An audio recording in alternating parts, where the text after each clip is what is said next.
What's up, my time traveling friends? I'm Videobob, and this is my 34th DeLorean time machine.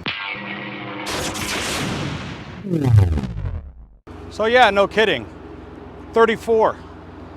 We have been building DeLorean time machines since 2004, and this is the 34th car that we built. We've built these cars for theme parks, for museums, for private collectors, for celebrities, and just fans of Back to the Future. And usually each car is built bespoke, but for the first time in a very long time, we actually have a car with no owner, and it could be yours. So this is a 1981 DeLorean, 5-speed manual, gray leather interior, just like the one in the movie, the proper hood, proper wheels, nice white leather tires, has the flux bands. This is also known as the Mr. Fusion version. Some people call that the Part 2 version. It's actually the Part Everything version because the Mr. Fusion was seen at the end of Part 1. But it's Mr. Fusion only. And if you were to take this car and put it next to, our other car that's at Universal Studios in Florida, or the A car that was restored by the Time Machine Restoration team at the Peterson, you would find it to be very similar as a collector car. Now, I didn't work on the actual restoration of the A car, the one that's at the Peterson. I might have, shared some of my archives with the guys and sent them any help that I possibly could. They thanked me. Joe Walser was nice enough to give me a thank you mention on the plaque, but I didn't work on the actual restoration hands-on. But I did get the opportunity to become an actual Universal vendor, and I do things for the park whenever they need it. And whenever, Bob Gale or anybody else from Back to the Future needs something like a flux capacitor or an archival photo or something, they always come to me because I have a vast collection of all this stuff. And when the A car was restored, the screen used car, Joe actually sent me a set of the boxes, the same ones that are on the restored car. So the resin cast boxes that are on the fenders and on the top, this thing on the top that we call the wormhole emitter or the tachyon generator. These are all the exact same castings that are on the screen used car. Many of the props that you're going to see back here are exactly like you would find on the screen used car. This Janitrol tank and this Sikorsky hose, and some of the things are not on the level of the restoration, but if this was on the level of the actual restoration, it'd probably be a $500,000 car. But considering what these cars are going for, just last week there was an auction that had a time machine, a DeLorean with some stuff on it that was incomplete. Wasn't that good. That thing sold for, I think, $112,000. Listen, not to knock the builder or whatever, but it's just not on this level. We just have these cars down to a whole new level of detail. And if you were to put in the film and watch it and then compare it to this car, you'd be pretty blown away by how we pay such detailed attention to trying to get every single little zip tie and wire and color and gauge and position of each and everything.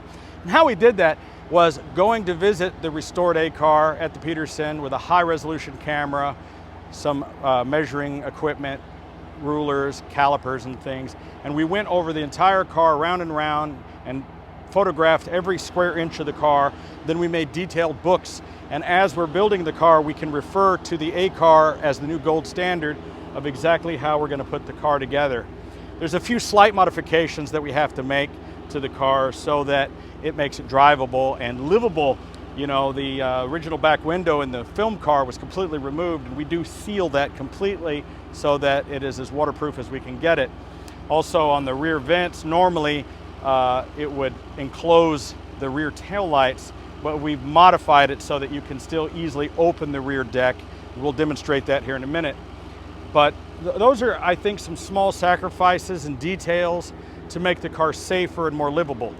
If this car gets stuck in the rain, it gets wet, you want to wash it with a hose, no problem, it'll be fine. If you need to open the rear deck, that's not going to be an issue either. The car runs and drives great. It's running right now. I don't know if you can hear it on my microphone, but it's sitting here idling with a nice smooth idle with the air conditioning on. And I can actually feel the cool air blowing out of the side of it. And it's a hot Texas August evening, and it's probably about 95 degrees right now, and I'm feeling this cool air blowing on me now. So the car runs well. It's had the fuel system gone through and the brakes. It's not going to be a daily driver car. It's not going to be something that you're going to drive every day, although you could if you really wanted to. But this is something for the ultimate collector. You know, maybe you're bored of your Lamborghini, you're bored of your Ferrari, your Rolls Royce isn't cutting it for you anymore, and now you want something that's really going to turn heads. You want the DeLorean Time Machine, not another more iconic car than this car, the Time Machine.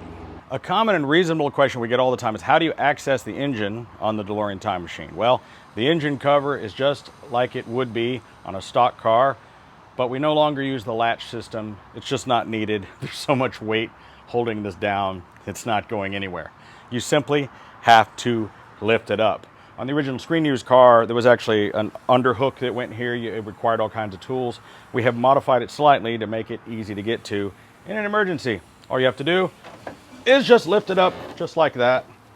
We have some rather primitive mounting rods here that just simply hold up the rear deck securely.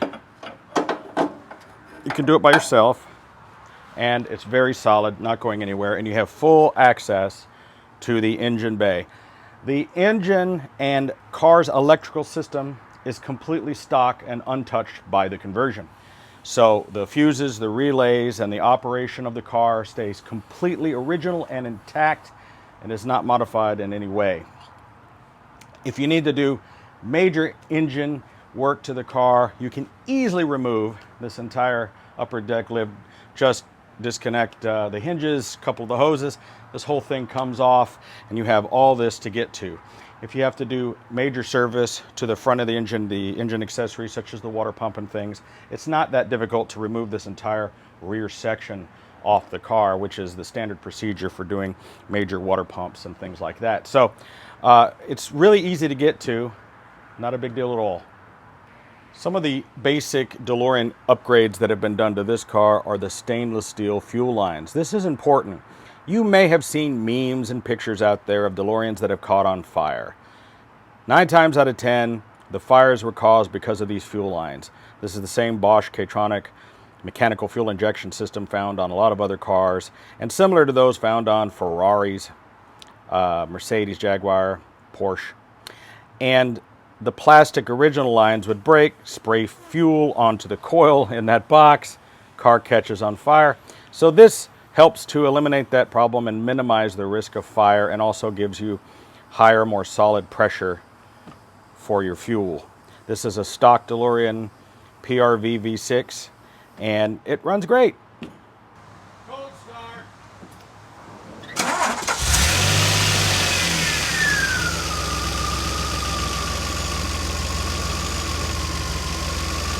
Engine is ice cold.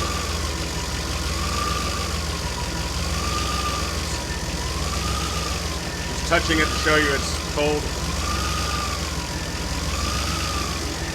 When the engine first starts, it's going to have a little bit of a seeking idle.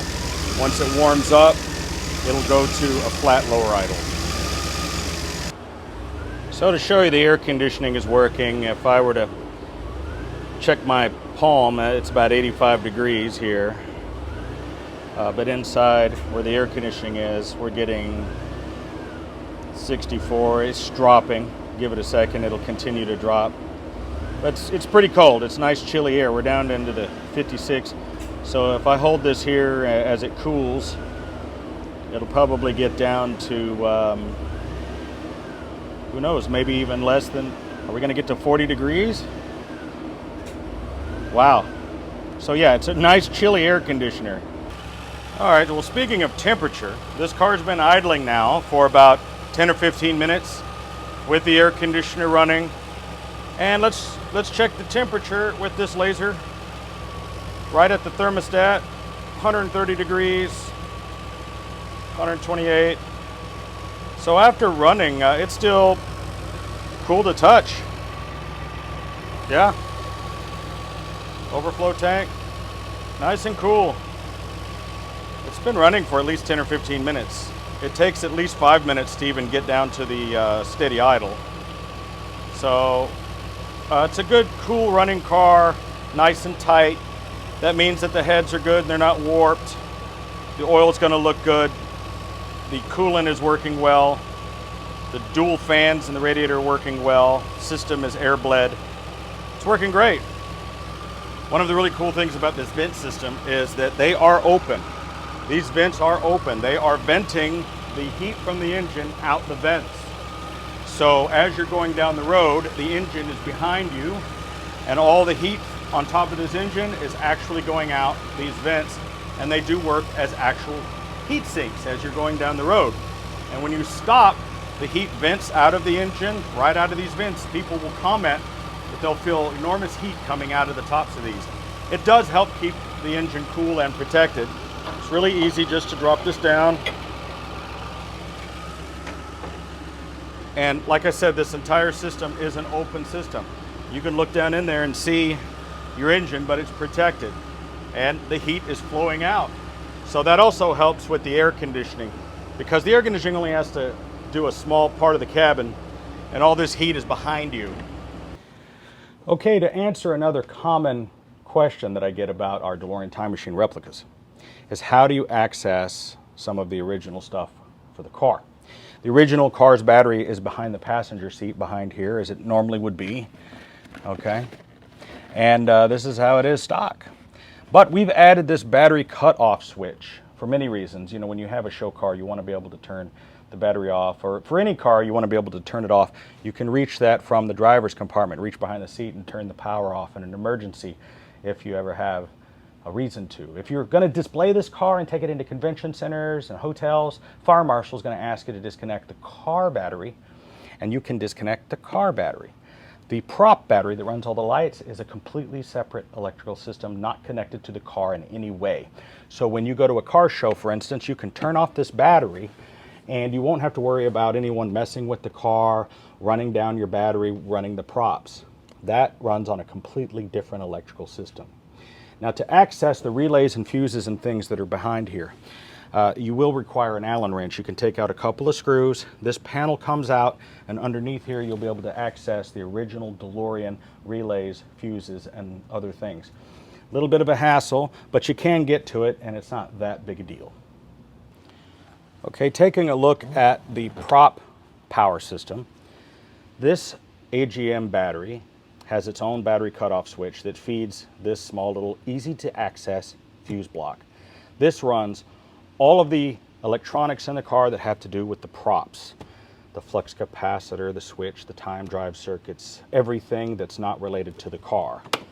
When you turn that on, it instantly turns on everything else. You can easily access these fuses, the grounds, and if you want to add some things, there's some more space. The battery is here, and this is not connected to the car's electrical system in any way other than sharing the ground, because this way it will not run down your battery, and you can operate this completely freely from the rest of the car.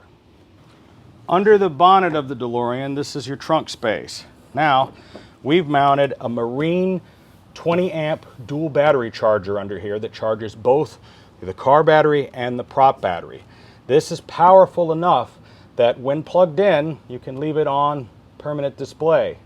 And we've made it really easy to plug in. Let me show you how that's done. Okay, right down here, the bottom base of the car is where you can plug it in easily. This is a Marine quality plug. It's waterproof, and it's just easy to access, and nobody even notices it. People think maybe it's just part of the construction.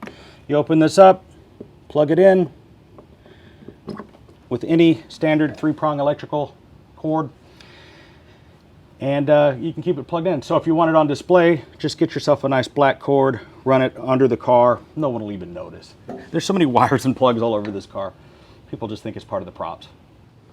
Couple of really unique features on this particular car is it has been autographed by both Christopher Lloyd, the actor who played Doc Brown, and of course Michael J. Fox, who played Marty McFly. We took these parts out of the car and had them sign them at a local event. You generally won't find Michael J. Fox's signature on a DeLorean Time Machine. It's kind of rare, and it does increase the value significantly that the 2 star actors have signed this car. Okay, let's talk about the operation of the DeLorean time machine. It's designed to work pretty much exactly like it did in the film. If you'll remember, Doc Brown turns on the time circuits. Now in the middle section, you have this red light on, which shows that it's in standby mode. When you turn it all the way to the left, everything comes to life. Time circuits come on, plutonium gauges come on, flux capacitor comes on and starts fluxing and making the fluxing noise. There are some switches here that operate things like this upper console panel and, of course, the outside flux bands.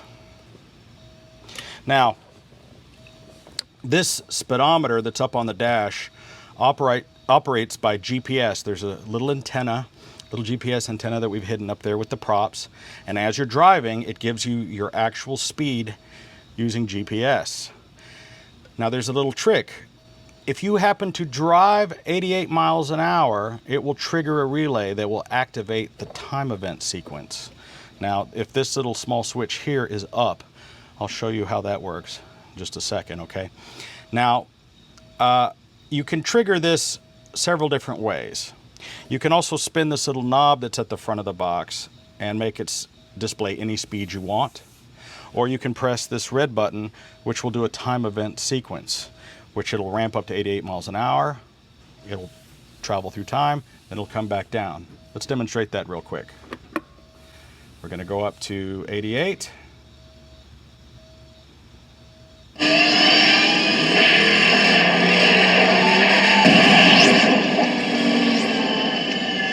Now, since this switch was up, that means we've used our plutonium. So when I turn off the system and turn it back on, this will display that we are out of plutonium now because we've gone through time. Flipping this switch resets the system. Just like in the movie. Let's talk about how to program the time circuits. It's just like writing a check, okay? We want to go to the time in the parking lot during the first time travel, which was October 21st, 1985, 0121, and how you indicate AM or PM is 0 or 1. 0 being AM. And you'll see it says October 21st, 1985. The AM is lit 0121. There's a couple of different ways to get this to advance. You have to travel through time. Now, you can do that by pressing this little trigger on the back, and it will advance it down to the present time or the last time departed. So if you want to set the present time, you'll first have to make a destination time. So for today, which is August 10th, 2020, 01:39:1 for PM. So that's the current time. And then you would advance it to your present time. And this will then start counting the minutes. This will start to move forward. And up here, you can set your destination time as many times as you want, such as a red letter date in history, November 5th, 1955. I remember it well. I was in my bathroom hanging a clock up over the sink. The porcelain was wet. I slipped, hit my head. I woke up and had a picture in my head, a vision of this. The flux capacitor makes time travel possible. Okay. Now, there's a couple of ways of moving this time down. You can drive 88 miles an hour, you can do a time event sequence, or you can spin the knob up like I showed you. So for instance, this time we'll spin the knob up, and you'll notice as we change time, the destination time becomes the last time departed. See,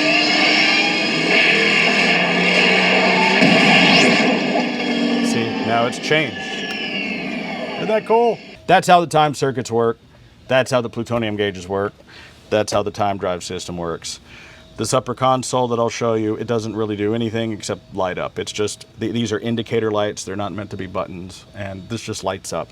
Now, the reason I put a separate switch for this is because when you're driving down the road, you might want some of this stuff on, but you don't want this. It lights up your face, so you can turn that off, and then you don't have to have that glaring in your face. A really cool thing that we've added into the car is this remote control sound system. It's the same sound system that's making all the special effects sounds that you're hearing in the car.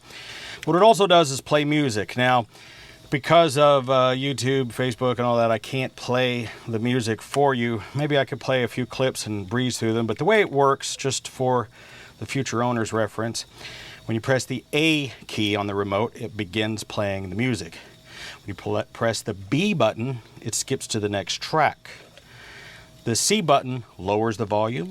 The D button raises the volume. And it plays through the car speakers. So when I press A, you're gonna get, I'll just breeze through them real quick, you know, so that it'll play through MP3, the whole thing, and that is running completely off the prop battery. You don't have to have the keys in the ignition, you don't have to have the power turned on to the car. It's running completely independently of the car, so you can play all the theme music as much as you want using this remote. Just add that to your keys and it's a lot of fun. And you can also, by the way, you put any sound files on the sound card you want. Sound card's inside this box, just open it up, little SD card, and you can put any music on there you like. It's the middle of the day, so I can't get it any darker in here, but these are the LED flux bands, as we call them. It's a waterproof LED. We've been putting these on cars for almost 10 years now, and they last a really long time. They don't use a lot of power, they don't generate a lot of heat, and they run completely off of the prop battery and the built-in charging system for permanent display. We have the cars with these in museums and theme parks, and they're on all the time. So they last a long time. We seal them with a clear silicone, make sure that they're nice and waterproof. Just like in the film, these are actually a high color temperature of white. But on camera, you'll notice they appear a little bit bluish tinge, and that's what happened in the movie. They used white, high temperature, and then they looked blue, and then they added special effects. One of the cool reasons that we do this is these are perfectly legal to drive with. You can drive down the road with these on, and they're not illegal. I've seen other builders put blue ones on. I don't prefer the blue. The original builder of the car, Kevin Pike, says he doesn't like the blue either. I prefer the white. It looks correct on film. It looks cool in person. Lights up all of the parts on the thing without the blue changing the look of the parts.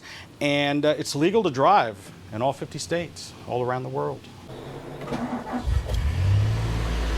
Air conditioning, let's get that on full blast. Okay. For those that have never shifted a DeLorean, you pull up, over to the left, down. That's how that works. Little hump to get over from the car lift. That air conditioning going as soon as possible.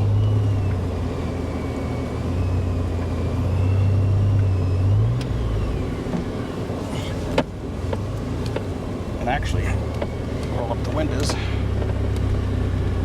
Doors. Electric windows, fancy. So driving the DeLorean time machine is kind of crazy because everywhere you go, you're going to attract an awful lot of attention. And if attention is what you seek, this is the car. If you're a private person, well, you may not want the DeLorean. At least this thing has air conditioning. It's almost 100 degrees here in Dallas right now. And it's nice and chilly and cool in here. Once you get into fifth gear, it's got a nice highway cruise to it. Pretty easy car to drive. You know, it's just like any other small car. See, can you see this guy driving next to us taking our picture with his phone? That's what's going to happen to you every place you go. See, he's hitting the brakes. He's slamming on his brakes in the fast lane so he can take another picture. Now he's jumping lanes from the third lane into the first lane to exit so he can follow me and take my picture. This guy just diverted his entire traffic so he could follow me down the road and get more pictures of the car as I'm driving down the road. If you have a car museum, a theme park, or maybe you want to go raise charity money for events, for your church, maybe you have a mall, a casino, this is one of the greatest attractions that you can have. The gas filler is under the hood here. We're gonna fill it up.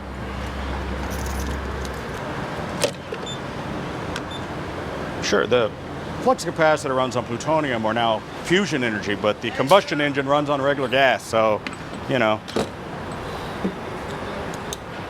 Getting fuel is always exciting because, well, you're going to have a crowd. Everybody wants a picture.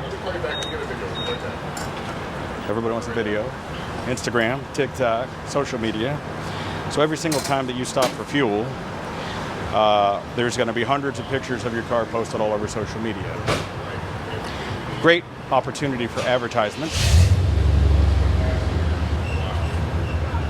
Thanks, man. You did an awesome job. Thank you. That is just outstanding. When you have a DeLorean time machine, you can only drive it from time to time. One of the great things about the DeLorean is it corners well. All the weight's in the back.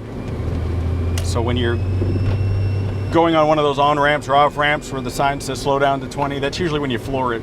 The car does great on those kind of situations. Well, I hope you enjoyed watching this video as much as I did making it. This car is a work of art. It's beautiful.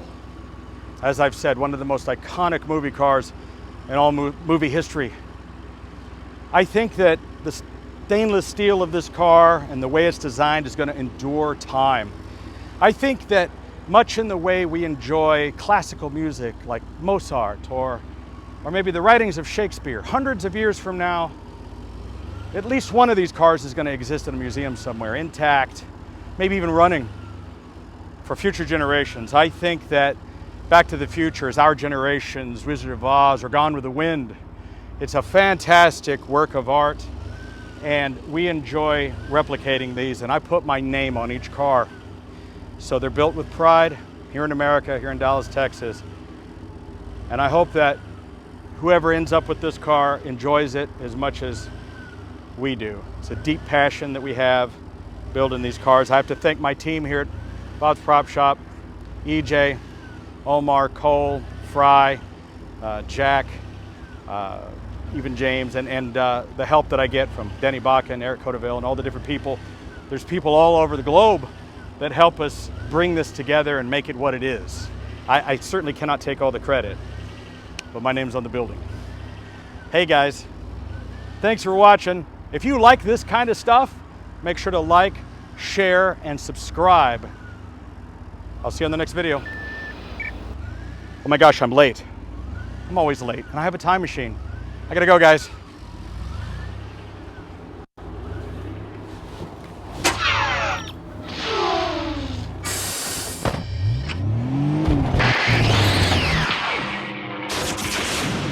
Mm-hmm.